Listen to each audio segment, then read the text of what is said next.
Ayos kung buksan natin ang ating mga Bible sa Matthew chapter 6 verse 30, isang talata na magbibigay sa atin ng liwanag tungkol sa isang mahalagang paksa sa buhay natin. Dahil kung wala ito, hindi tayo mabubuhay sa pisikal na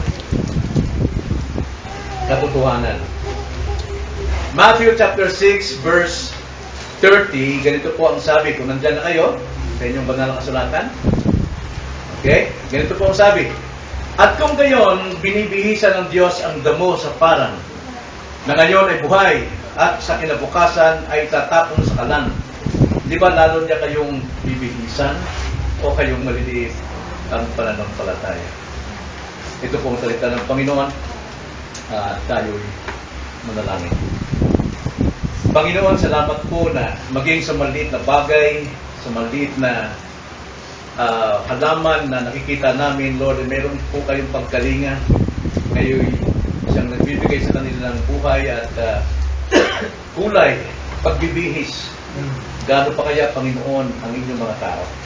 Kaya salamat po, nawa, makapulutan namin ang aral, ang mga bagay na hindi namin kadalasang pinapansin, na ito'y inyong napapansin upang bigyan kami ng kaunawaan at aral sa mga bagay panlupa at sa bagay na panlangit. Kung aming dalangin sa pangalan ng Panginoon Jesus. Amen. Ulitin ko yung ating talata at gusto kong pakuha natin ang picture. Ganito ang sabi.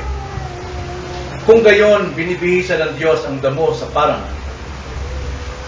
na ngayon ay buhay at sa kinabukasan ay tinatapon sa kalan.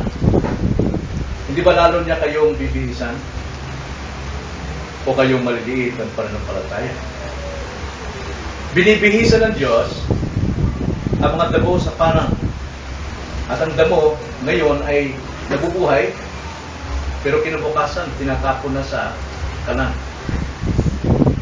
Kung sabing binibihisan, ito'y pagpapala. Pagpapala dahil may nakikitang Panginoon sa atin. At nais kong bigyan ng pansin yung ating trabaho. Bakit mahalaga ang magtrabaho? Bakit kinakailangan magtrabaho ang tao? Halimbawa, itong paghahanda ng ating gawain ngayon.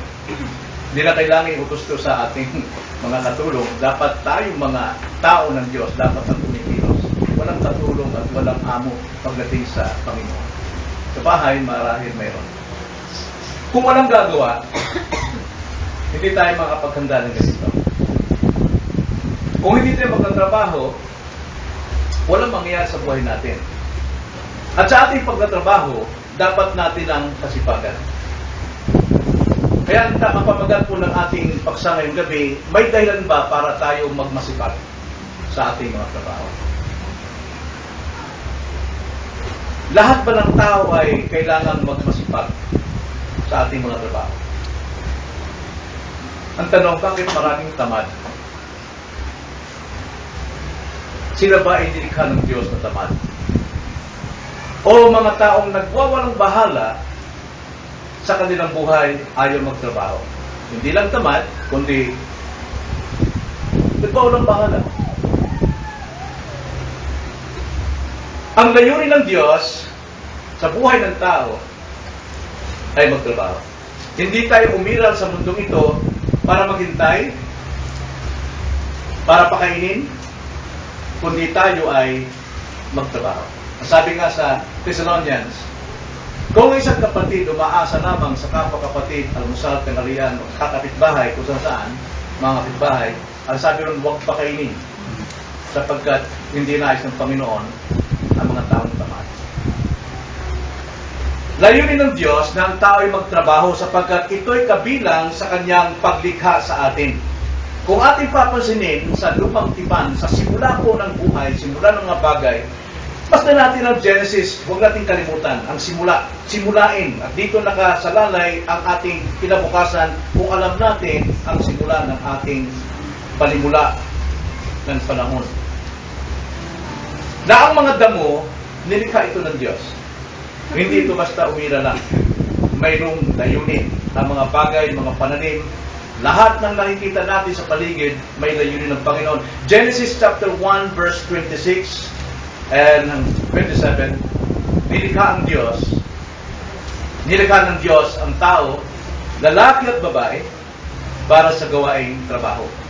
Ito ang sabi sa verse 26. Sinabi ng Diyos, lalangin natin ang tao sa ating larawan, ayon sa ating wangis, at magkaroon sila ng pamamahala sa mga isda, sa dagat, sa mga ibon, sa ipapawid, sa mga hayop, sa buong lupa, at sa bawat gumagapang sa ibabaw ng lupa. Ang sabi doon, magkaroon sila ng pamamahala. Trabaho yan. At verse 27, kaya nilalang ng Diyos ang tao ayon sa kanyang sariling larawan, ayon sa larawan ng Diyos, nilalang sila. Sila'y kanyang nilalang na lalaki at babae. Alam natin, unang nilalang ng Diyos ang lalaki. Ang Diyos natin ay nagtatrabaho. Hindi tayo lalabas sa mundong ito kung ang Diyos ay hindi nagtrabaho.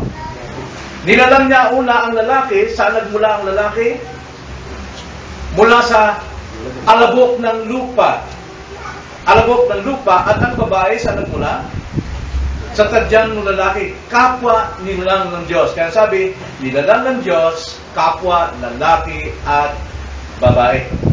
Kaya pantay-pantay tayong nilikha. Pero tingnan natin kung bakit nilikha ang lalaki o ang tao. Genesis chapter 2 verse 7 hanggang 9. Ganito ang sabi. At nilalang ng Panginoong Diyos ang tao mula sa alabok ng lupa, hiningahan ang mga butas ng kanyang ilong, nang hininga ng buhay. At ang tao ay naging buhay na kaluluwa. Anong ginawa ng Panginoon? Naglagay ang Panginoong Diyos ng isang halamanan sa silangan ng Eden at inilagay niya roon ang taong kanyang nilalang. For what reason? Anong dahilan? Verse 9. Pinatubo ng Panginoon Diyos sa lupa ang lahat ng punong kahoy na nakakalugod sa paningin at mabuting kainin. Gayon ang punong kahoy ng buhay sa gitna ng halamanan at ang punong kahoy ng pagkaalam na mabuti at masama. Bakit inilagay ang tao doon sa gitna ng halamanan o sa hardin para pangasiwaan ito ng tao? Ito ay kanyang trabahuin. Then verses 18, doon pa rin, the same chapter, verse 18, at sinabi ng Panginoong Diyos, hindi mabuti ng lalaki ay nag-iisa. Siya'y gagawa ko ng isang katuwang na nababagay sa kanya. Kaya't mula sa lupa, nilalang ng Panginoong Diyos ang lahat ng hayop sa parang at ang lahat ng ibon sa ipapawid at dinala sa lalaki upang malaman kung ano itatawag niya sa mga iyon. At anuman ang itawag ng lalaki sa bawat buhay o sa bawat buhay na nilalang ay siyang pangalan. Yung pong pagpapangalan lamang ng mga hayop, lahat ng bagay, trabaho yan. Napakalaking trabaho ang nakalaan sa tao. Kaya nilikha ng Diyos ang tao. Pero nung bumagsak ang tao sa kasalanan, nagbago ang tao. Nagbago ang kanyang ugali, nagbago ang kanyang pananalita, nagbago ang kanyang layunin, nagbago ang kanyang kaisipan. Nasira na ang dating layunin ng Panginoon. Ang mga tao ay naging masuwain, kaya lumalabas po ang mga tamad. Dito nagsimula ang tamad, dito nagsimula ang pagwawalang bahala dahil ang tao ay nagkasala. Nung sila hindi pa nagkasala, nilayo ng Panginoon na magtrabaho, pangalagaan ang mga nilikha ng Diyos. Pero nung sila ay nagkasala, eto na, nagre-rebelde ng tao, lumalaban na sa kalooban ng Panginoon. Kaya hindi na nagugustuhan ng Diyos ang mga tamad. Nais ng Panginoon, kahit ang pinakatamad sa mga tao ay dapat magtrabaho. Basahin natin ang Proverbs 6:9. Bakit mas hindi maganda ang tamad? Pakibasa kung sino na riyan. Proverbs 6:9. Hanggang kailan ka higa-higan o tamad? Kailan ka babangon sa iyong pagtutulog? Kita mo ang tamad? Lago yung nakahiga. Ayaw kumilos. Gusto niyo ba yung mga tao na nakikita sa bahay, yung mga anak nakahiga at palagi? Naghihintay na lamang kung kailan ang kailan. Eh sabi dito ng Panginoon, may pag-review, no? Ang sabi, hanggang kailan ka hihiga riyan o tamad? Kailan ka babangon sa iyong pagkakatulog? Bigat, ano? Proverbs 13:4. Pakibasa po kung sino nauna, babae o lalaki, sino magbabasa? English or Tagalog? Okay lang. Ang kaluluwa ng tamad ay nagnanasa at walang nakukuha. Ang kaluluwa ng masipag ay isang salana. Kita nyo, ang mga tamad, laging nangangarap yan. Nangangarap na, sana ito, magkaroon ako ganito. Nangangarap siya, kung gitong gagawin ko, ano ko, tutubo ako, kikita ako. Pero sabi dyan, ang kaluluwa ng tamad ay nagnanasa, pero walang nakukuha. Pero yung mga masipag, ay tustusang sagana. Nananagana siya. Isa pa, basahin natin Proverbs 15, verse 19.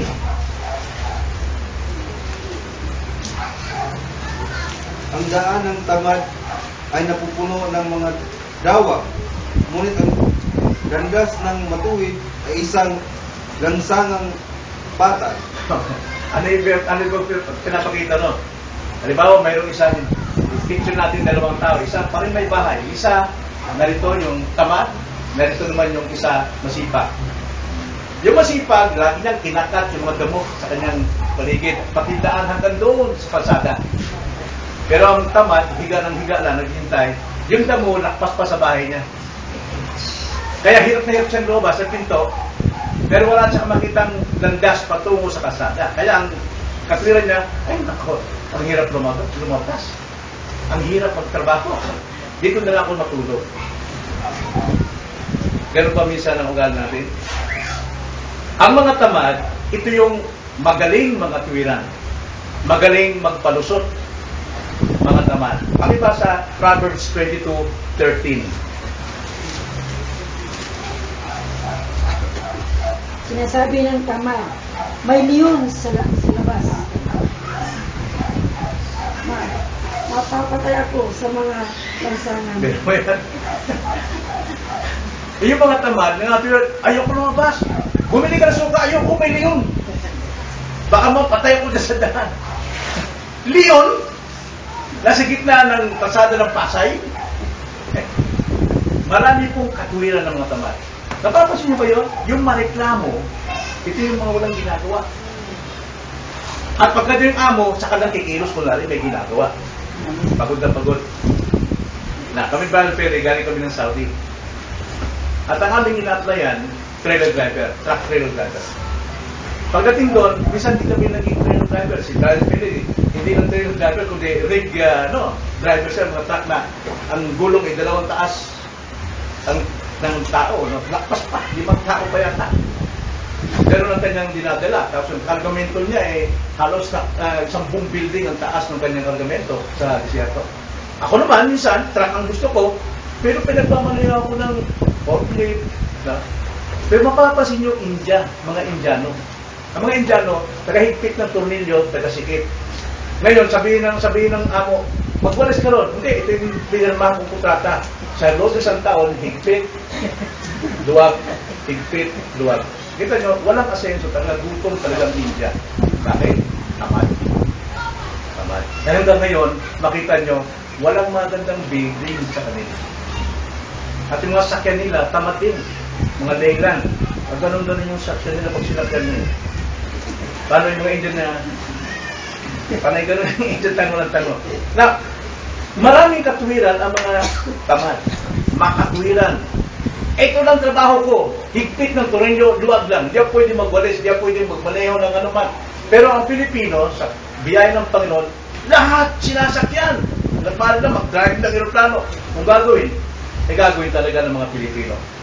Nakalooban ng Diyos na magtrabaho ang lahat sapagkat ang Diyos, simula noong magkasala ang tao, nagbigay siya ng batas na lahat dapat ay magtrabaho.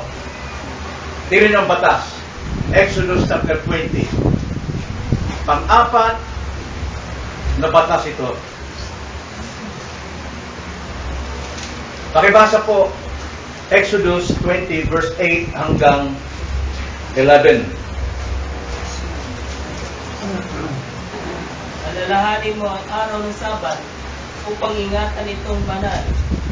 6 na araw kang gagawa at iyong gagawin ang lahat ng iyong gawain. Ngunit ang 7 araw ay Sabat sa Panginoon mong Diyos.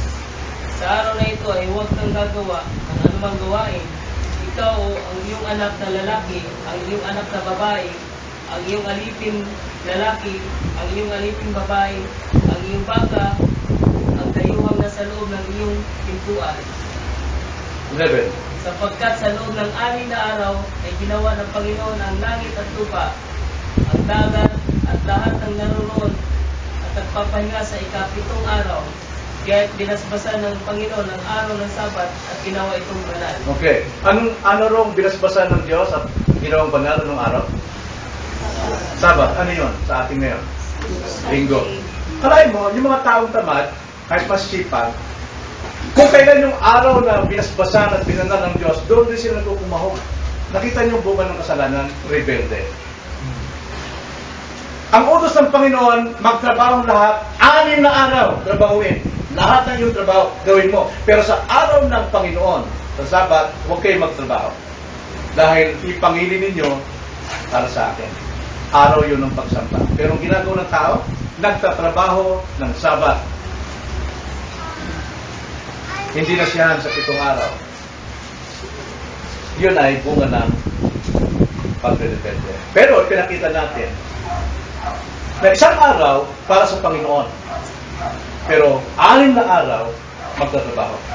Yan ay para sa lahat ng tao. Walang sino mang tamad na hindi dapat gumawa.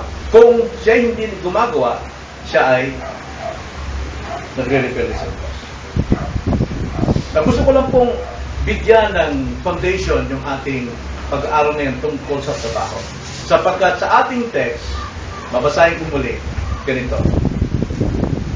At kung gayon, binibihisan ng Diyos ang damo sa parang, na ngayon ay buhay, at sa kinabukasan ay tinatapon sa kalan. Hindi ba lalo niya kayong bibihisan o kayong maliliit ang pananampalataya? Nakikita natin na kailangan natin ang magmasipag sa ating mga trabaho sapagkat higit tayo sa damo. Bakit kailangan nating pagmasipagan o magmasipag sa lahat ng ating mga ginagawa? Anuman ang trabaho ating nasa ating kamay, yan ay biyaya ng Diyos. Dapat natin itong gawin ng buong sikap, diligently. Kailangan sipagan natin, pero huwag natin gagawin sa araw ng Sabat. Bakit? Dahil ang Diyos ay mabiyaya sa lahat ng bagay, lalo na sa kanyang mga taong namumuhay sa pananampalataya. Masigit ang pagpapala ng Diyos sa mga taong sumusunod sa kanyang salita sapagkat sila'y mananampalataya. Kung ang Diyos ay nagpapala sa mga damo na walang hiningang tulad natin, gaano pa kaya ang mga taong sumasampalataya sa kanyang kalooban? Now, isa-isahin natin. Tingnan natin una ang biyaya ng Diyos sa mga damo sa parang. Mga damo. Pag-araw na natin damo. Sa science lang yun, botany yun, di ba? Pero, pag-aralan natin, ano bang ginagawa ng Diyos sa mga damo? Sa verse 30 lamang ng ating text, makikita natin kung anong ginagawa ng Diyos sa mga damo. At kung gayon, binibihisan ng Diyos ang damo sa parang. Anong sabi? Binibihisan ng Diyos ang mga damo sa parang. Hindi sila kusang nagkaroon ng kanilang dahon, kulay. Ang Diyos ang nagbibihis sa kanila. At ang unang salita, kung gayon, ibig sabihin, pinapatunayan sa atin, huwag niyong kalimutan, na ang maliit na bagay na ating hindi pinapansin, ay pinapansin ng Diyos. Binibihisan niya ito. Nabalikan natin ang damo, kailan ito nangyari? Genesis 1:11-12. Alam natin, the first Genesis chapter 1 verse 11, sa simula ay talaga natin kasaysayan. Ganito sabi, sinabi ng Diyos.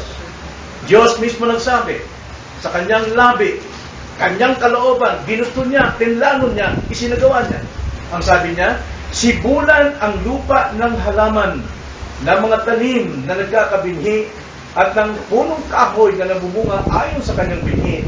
Ang bawat isa ayon sa kanyang uri sa ibabaw ng lupa, at ito ay nangyari. Kalooban ng Diyos na mayroong damo. Bakit kaya? Bakit mayroong damo? Ang sabi nga, ito'y para sa kaluburan. Tingnan nyo, Genesis chapter 1 verse 29.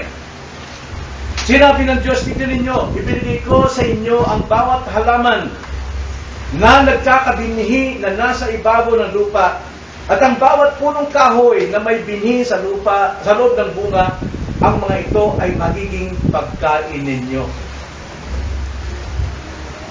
Ang sabi dyan, ang Diyos, naghahanda siya ng kabutihan para sa mga tao. Unang niyang nilikha ang mga halaman, ang mga damo, ang mga punong kahoy bilang pampalamuti, pampaganda sa paningin ng tao sa parang, ngunit pagkain din sa mga tao. Ganyan pala eh. Kaya pala pinanaga ng Diyos ang mga damo, ang bawat puno, ang bawat may mga binhi. Dahil ito'y para sa tao, pagkain ng tao. Ibig sabihin, kung ikay mag-a-apply ng trabaho, mayroon siyang tinakda para sa iyo ng trabaho, inihanda upang sa ganun, pag ito'y nakita mo, mayroong pagpapala na darating sa iyo. Pinaghahandaan ka na ng Diyos na hindi matatrabaho. Hanapin mo lang. Hanapin mo lang. Genesis chapter 2 verse 9. Ganun pa rin. At pinatubo ng Panginoong Diyos sa lupa ang lahat ng punong kahoy na nakakalugod sa paningin at mabuting kainin.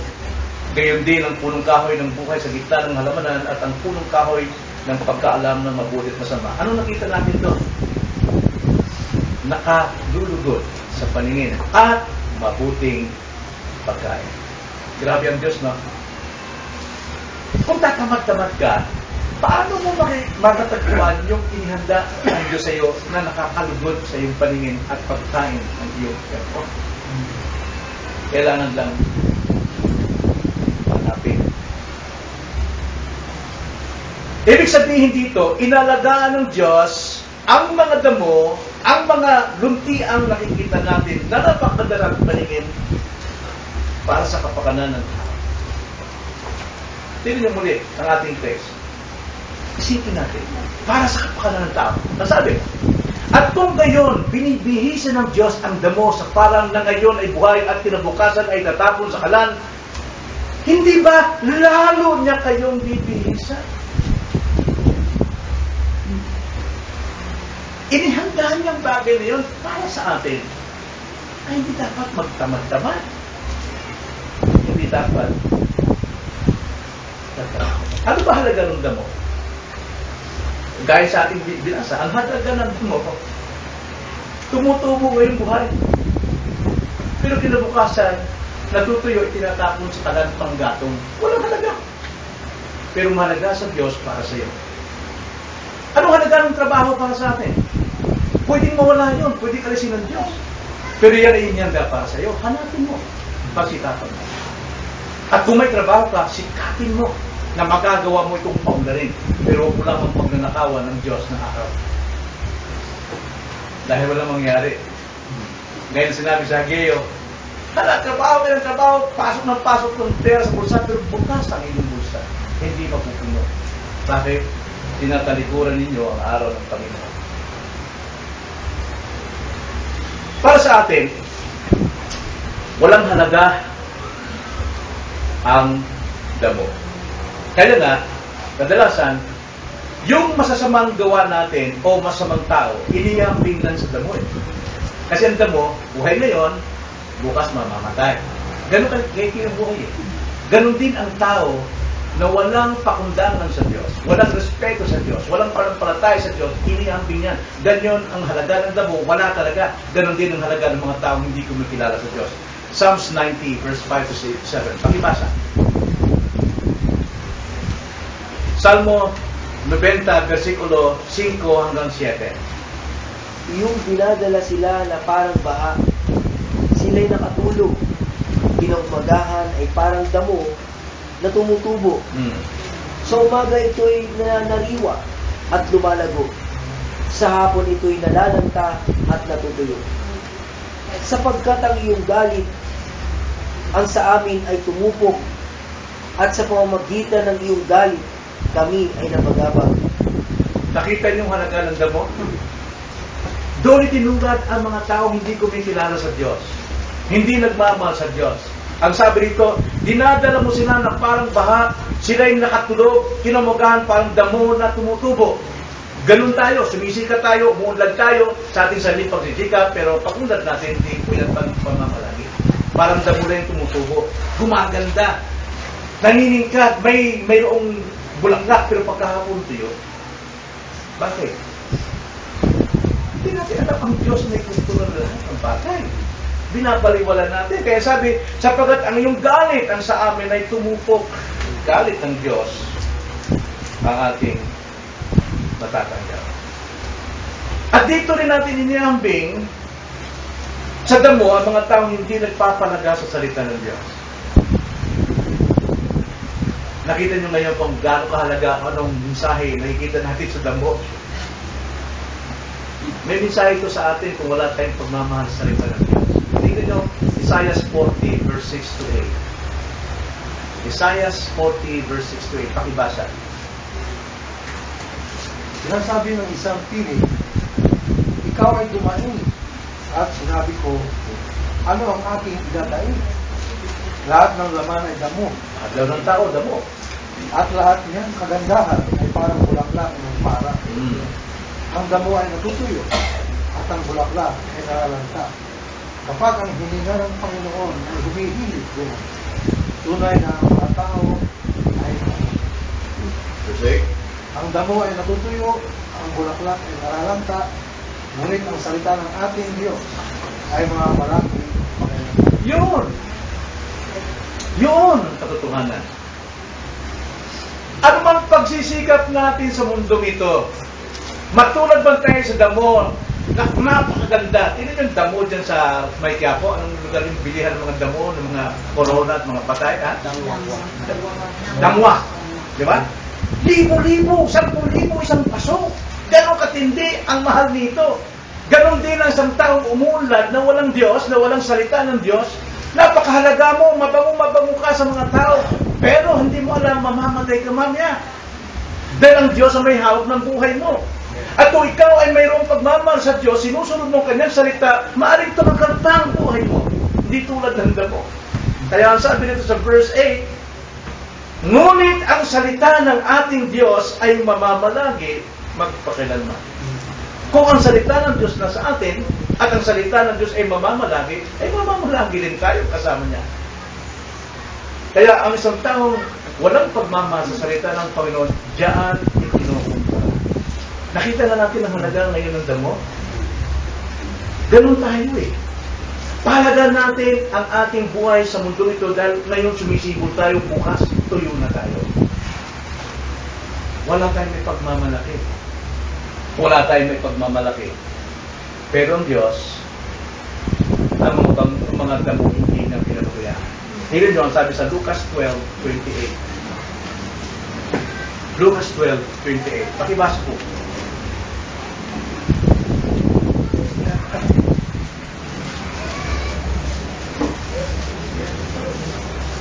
Ngunit kung dinadamitan ng Diyos ng ganito ang damo, parang na ngayon ay buhay at ang pinapatan ay hindi natapos sa siguro. Gaano ba kaya kayo na kanyang dadamitan o kayo maliliit ang pananampalataya? Kita nyo? Ano sabi nito ni Lucas? Anong Panginoon sa sulat ng Lucas? Ngunit dinadamitan ng Diyos ng ganito ang damo sa parang. Dinadamitan niya. Bagamat ang damo ngayon ay tumutubo, bukas ay patay na. Itatago na sa pugon. Gaano pa kaya kayo na kanyang dadamitan? Now, tingnan nyo lang. Paano tayo pinanagal ng Diyos? Tingnan mo lang ang damo. Bakit tumutubo ang damo? Bakit gumaganda na binibili ng mga tao na napakamahal? Bakit yan gumaganda? Dahil ang Diyos ang nagdadamit dyan. Kung yung damo yung binibihisan ng Diyos, gaano pa kaya ikaw? gaano pa ikaw? So hindi pinabayaan ng Diyos ang maliit na damo para makita natin ang mensahe. O nga pala, damo lang ako, kailangan kong magtrabaho, kailangan kong magsita sa Panginoon. So ikalawa, nakita natin una, ang biyaya ng Diyos sa mga damo. Ngayon naman, tingnan natin ikalawa, ang biyaya ng Diyos sa kanyang mga tao. Sa kanyang mga tao. Basahin natin muli ang ating text. Ganito ang sabi, Matthew 6:30. At kung gayon, binibisa ng Diyos ang damo sa parang na ngayon ay buhay at sa kinabukasan ay tinatapon sa kalan, hindi ba lalo niya kayong binibisan? O kayong maliliit ang pananampalataya? Tingnan natin. Ang biyaya ng Diyos ay nasa kanyang mga tao. Sapagkat yung salita ng Panginoon dito, hindi ba lalo? Yung salita lalo, no? Ibig sabihin ng lalo, higit, mas. Hindi ba lalo kayo? Now, bakit lalo tayo? Bakit mas higit tayo sa damo? Sapagkat tayo ay hindi basta damo na sumisibo lamang sa lupa. Sumisibo lamang na parang aksidente, pero alam natin ang Diyos ang may likha niyan. Yun yung mapapansin. Alam ba natin ngayon, doon sa inyong Bisaya, sa lugar niyo, saan kayo pinanganak, alam niyo bang may sumisibo na damo doon sa likuran ng bahay niyo? Hindi niyo nakikita eh. Ilang taon na kayo hindi nagpunta ron? 10 taon, 5 taon, hindi niyo nakikita may damo, pero ang Diyos ang nagtanim doon. Siya naglikha doon. Napapansin ng Panginoon lahat na nangyayari sa mundo nito sapagkat siya ang may kontrol. Tayo, pa kaya? Lalo't higit. Bakit? Hindi tayo damo na tumutungo lamang sa lupa. Tayo po ay hinubog ng Diyos mula sa alabok ng lupa. Hinubog tayo, alabok, no? Hinubog na ginawa niya tayong tao, pero hindi pa humihinga. Nung hipan ang ilong, butas ng ating ilong, hinipan niya ng buhay mula sa kanya, nagkaroon ng buhay ang tao. Buhay natin hindi sa atin, buhay natin mula sa Diyos. Ang damo, walang buhay ng Diyos, kundi binuhay lamang sila ng ganon, pero wala silang kaluluwa tulad natin. Kaiba tayo, mas lalo tayong higit kaysa sa damo sapagkat tayo ay nilikha ng Diyos ayon sa kanyang wangis at binigyan tayo ng kanyang hininga. Ang hininga natin ay hindi po mawawala magpakailanman. Tayo lang, pag lumabas yung hininga natin, mamamatay tayo. Pero yung hininga natin, magpapatuloy yun. Dahil yun ay mula sa Diyos. Tayo'y hindi lang putok sa buhok. Tawagin yan. Alam natin, ang lalaki mula sa labo, ang babae mula sa tadyang. Tayo ngayon, saan nagmula? Sa binhi ng ating tatay at binhi ng ating nanay, pinagsama, pero ang Diyos pa rin ang lumikha. Hindi nakikita yun ng sino mang scientist. Alala niyo may isang professor, isang scientist bumisita sa isang kaibigan niya. At pagdating sa bahay, nakita yung maliit na bata, 3 years old lang. Saan tatay mo? Nandiyan po, naliligo. Kayo po ba yung doktor? Scientist, sabi nung bata. Ako nga. Kayo po yung amo ng daddy ko? Ako nga. Mayroon akong tanong. Ano yun? Bata nito. Alam ko sino magtanong. Paano tumitigas yung buto sa sinapupunin ng nanay? Sabi mo, scientist. Tawagin tatay mo. Wala ko pa na akong sumagot dyan. Eh, doktor! Di ba doktor? Paano tumitigas yung buto sa tiyan ng nanay? Alam mo, anak, hindi mo pa alam yan. Kailangan maraming paliwanag yan bago mo unawahan. Hindi ka doktor eh. Paano tumitigas? Hindi nyo alam, doktor? Tawagin tatay mo. Hindi ko tawagin. Sagutin niyo muna ako. Paano tumitigas yung buto sa tiyan ni nanay, doktor? Oh my God! Please stop! Sabi ng bata, yes, tama, doktor. God, ang Diyos lang nagpapatigas ng buto. Hindi natin alam yun. Pero, ang Diyos ang gumagawa nun.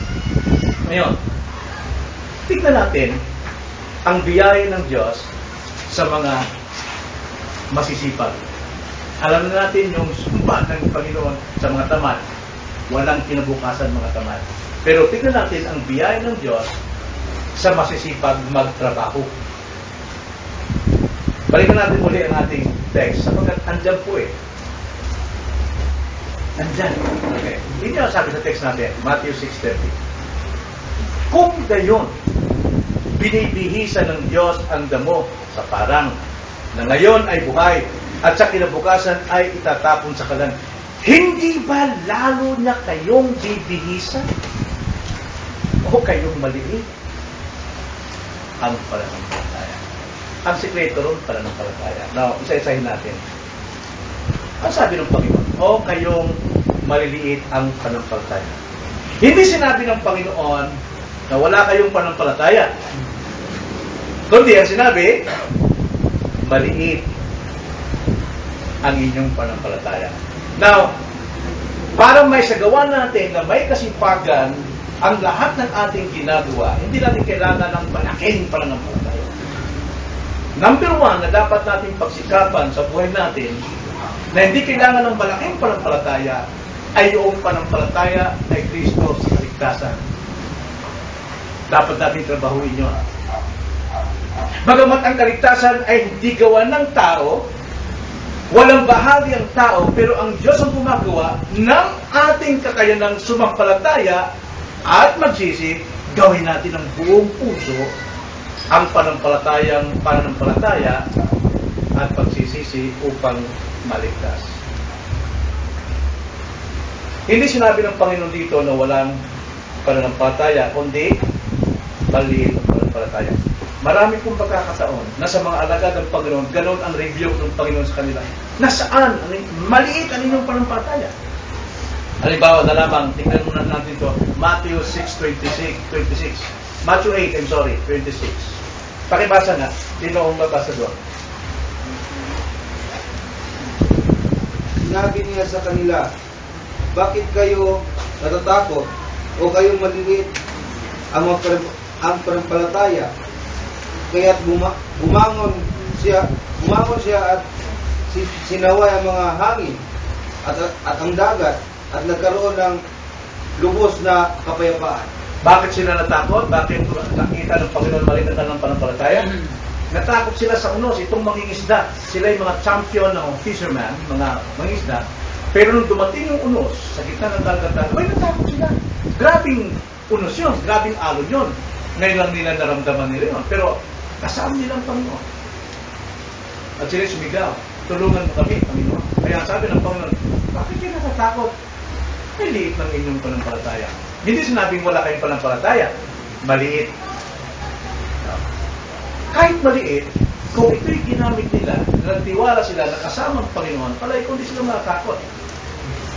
Pero napakaliit. Ganun ang nangyayari sa atin. Dahil tayo ay may maliit na pananampalataya din sa ating mga buhay. Ngayon,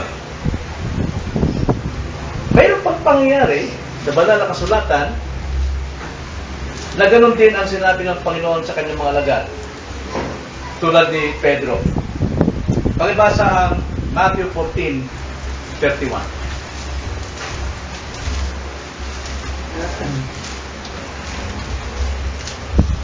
At ang mga kumain ay may Matthew 14:31.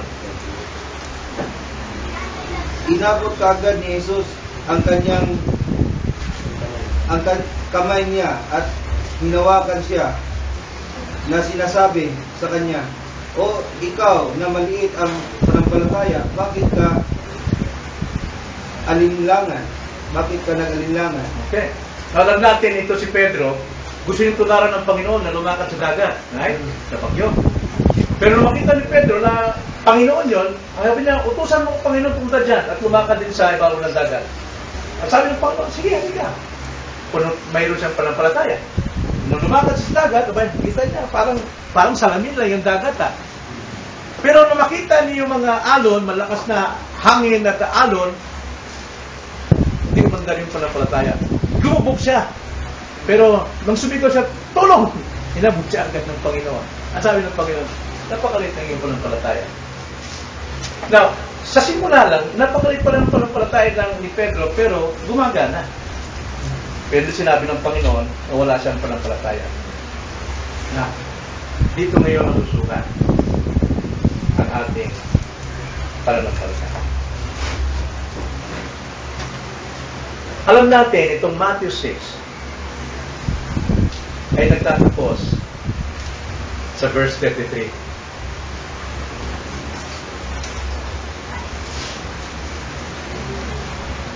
Tapos may babala sa 34. Yung ating trabaho, kung paano hinambing ng Panginoon, kung ang mga damo na mamamaya ay buhay at mamamatay kinabukasan ay binibihisan ko. Lalo pa kayo. Hindi kayo mabibigo kung kayo'y magtatrabaho. Ano ang dapat unang trabahuin? Matthew 6:33. Trabahuin mo na ang karya ng Diyos. Trabahuin mo na ang karya ng Diyos. Ang sumamba, ang magtiwala, ang pumunta, pagsunod kay Kristo, ito'y trabaho. At hindi ito gawain ng tamad. Maraming mga tao ngayon, nasabi, alam ko na yan, kaya ayaw ko pumunta dyan, ako hindi sasama sa imbitasyon ninyo. Dahil alam ko na yan, pero actually, tamad ang tao yon dahil wala siyang paniniwala. Pero sabi ng Panginoon dito sa verse 33, hanapin muna ninyo ang kanyang kaharian. Sa magandang balita, ang sabi, sikapin yung kayo'y pagharian ng Diyos. At ano pa? Kanyang hanapin. At ang katuwiran. At ang lahat ng mga bagay na ito na pawang idaragdag sa iyo. Now, alam natin mga bagay na sinasabi ng Panginoon sa mga nauna tungkol sa pagkain, sa pananamit, tungkol sa kanin, ulam, idaragdag ng Panginoon niya. Kaya, ito ang nagpapatamad sa tao sa verse 34. Kaya huwag ninyong alalahanin ng bukas sapagkat ang bukas ang mag-aalala sa kanyang sarili. Sapat na para ngayon ang kabalisahan sa araw nito. Yun ang problema ng tamad Wala siyang ginagawa, napapalis siya. Magyari bukas. Paano na kayo? Pero wala na siyang ginagawa. Kaya sabi nito, Panginoon, kung patahan niyo bukas, gawin mo yung ngayong araw nito. Ang hanapin mo ang Diyos at ang kanyang kaharian. Diyan tayo dapat magtatapos. Nasa ating pagtrabaho na tayo nasa kaharian ng Diyos, anumang trabaho mayroon tayo na ginagawa, gawin natin ito bilang naglilingkod sa Diyos. Alam niyo, wala sanang mga strike Wala sanang mga rally na mga nagsasabi sila daw ay sinasamantala ng mga kumpanya. Kung sila'y nagtatrabaho ng tama, na may pananampalataya na ang Diyos ang nagbibigay sa kanila ng kanilang tubo. Pero kung ang mga tao ay nagtitiwala na kaya sila dapat bayaran sapagkat sipag sila at sila ay nagsihirap, magrereklamo talaga sila kung sa kanilang sarili sila umaasa. Pero kung umaasa sila ng trabaho ito'y kaloob ng Diyos, gaya ni Adan at ni Eva, na nilikha mo na ang mga damo, at si Adan at si Eva inilagay sa hardin upang pangasiwaan ito, hindi ganoon maging ugali natin. Kaya ano mang trabaho mayroon tayo ngayon, gawin ninyo na parang kayo nagtatrabaho sa kaharian ng Diyos.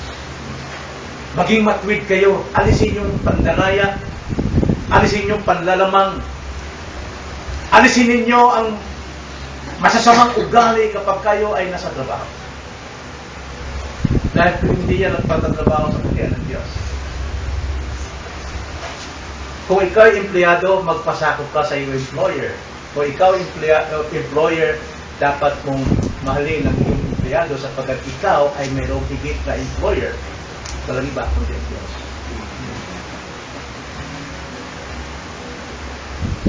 So, magbibigay tayo ng leksyon bago tayo magtapos, mga kapatid.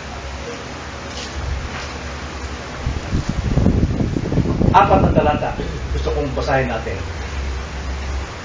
At ang talatang ito mismo makapagpapaliwanag sa atin kung anong dapat natin gawin sa ating mga trabaho. Basahin natin Hebrews chapter 3 verse 12. Makibasa po.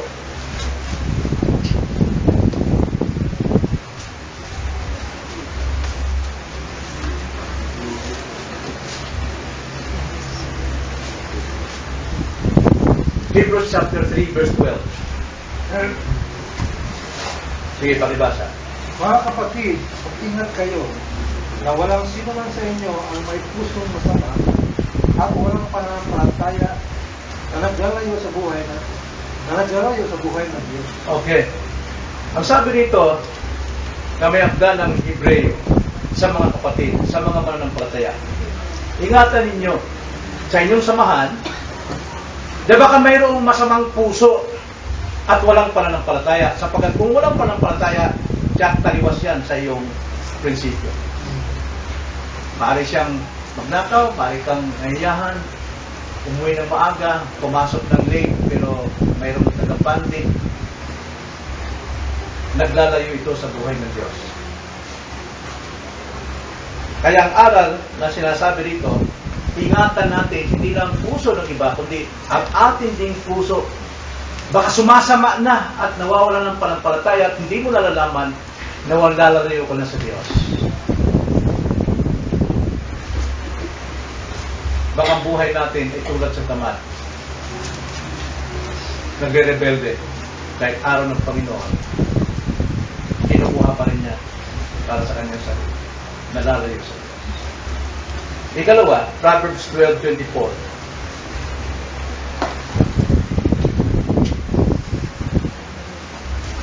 Pakibasa po. Ang kamay ng masipag ay namamahala, ngunit ang tamad ay malalagay sa pilitang paggawa. Ano pinutukoy dyan? Palagay ninyo, anong leksyon makikita natin dyan? Sa inyo kung magtatanong.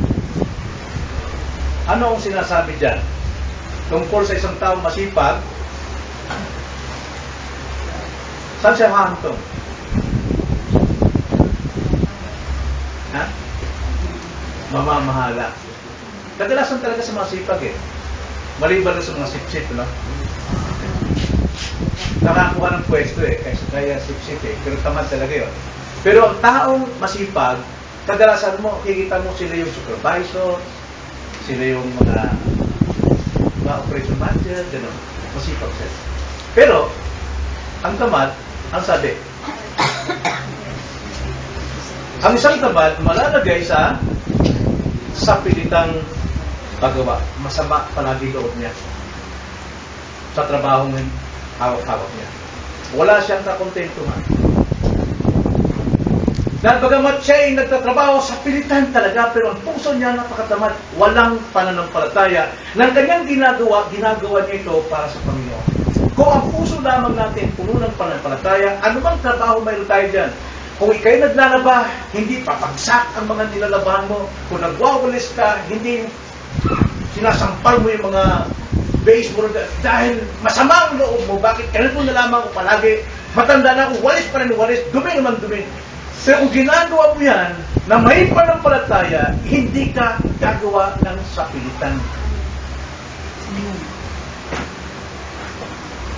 So, ang araw doon,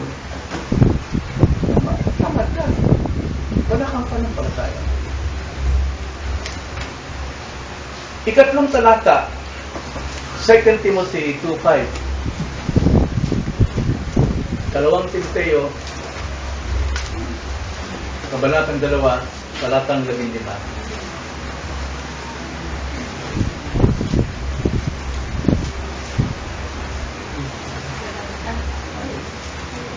Sige, basa verse 15. Sino mang manlalaro ay hindi pinuputungan. 2 Timothy 2:15. Pagsikapan mong humarap na subok sa Diyos. Manggagawang walang anumang dapat ikaliya na gumagamit ng wasto sa salita ng katotohanan. Now, prinsipyo rito, ang context dito, ito yung payo ni Pablo kay Timoteo. Na bilang isang mga ngaral, bilang isang pastor, dapat alam niya paano i-apply, paano niya pag-aralan ang salita ng Diyos, upang siya mangaral na wala siyang dapat ikaya. Ang sekreto ron, pagsisikap sa pag-aaral. Hindi pangungopya, kundi pagsisikap. Pero, prinsipyo, sa atin na mga trabahante na gumagawa. Ang sabi diyan, pagsikapan mong humarap sa Diyos na subok. Pag sinabing subok, maaari sa tao, paratangan ka na ikaw ay mahina, paratangan ka na isa kang masama, pero kung wala kang ginagawa, subok ka sa Diyos, wala kang dapat ikaya. Bakit? Sapagat, sabi, gumagamit ng wasto sa salita ng katotohanan. Ibig sabihin, ang kanyang trabaho, ang kanyang buhay, aayon doon sa aral na kanyang tinanggap, na kanyang narinig na aral sa church. Kaya ang buhay niya, sang-ayon sa salita ng Panginoon, sang-ayon sa kalooban ng Diyos, at hindi sang-ayon sa kanyang gusto o turo ng tao. Kaya pagdating sa panahon, wala siyang dapat ikahiya, maging tapat. At ang ating buhay dapat, mayroong direksyon. Walang iba kundi ang ating salita ng Diyos. The Word of God. Lastly, 2 Peter 1:10.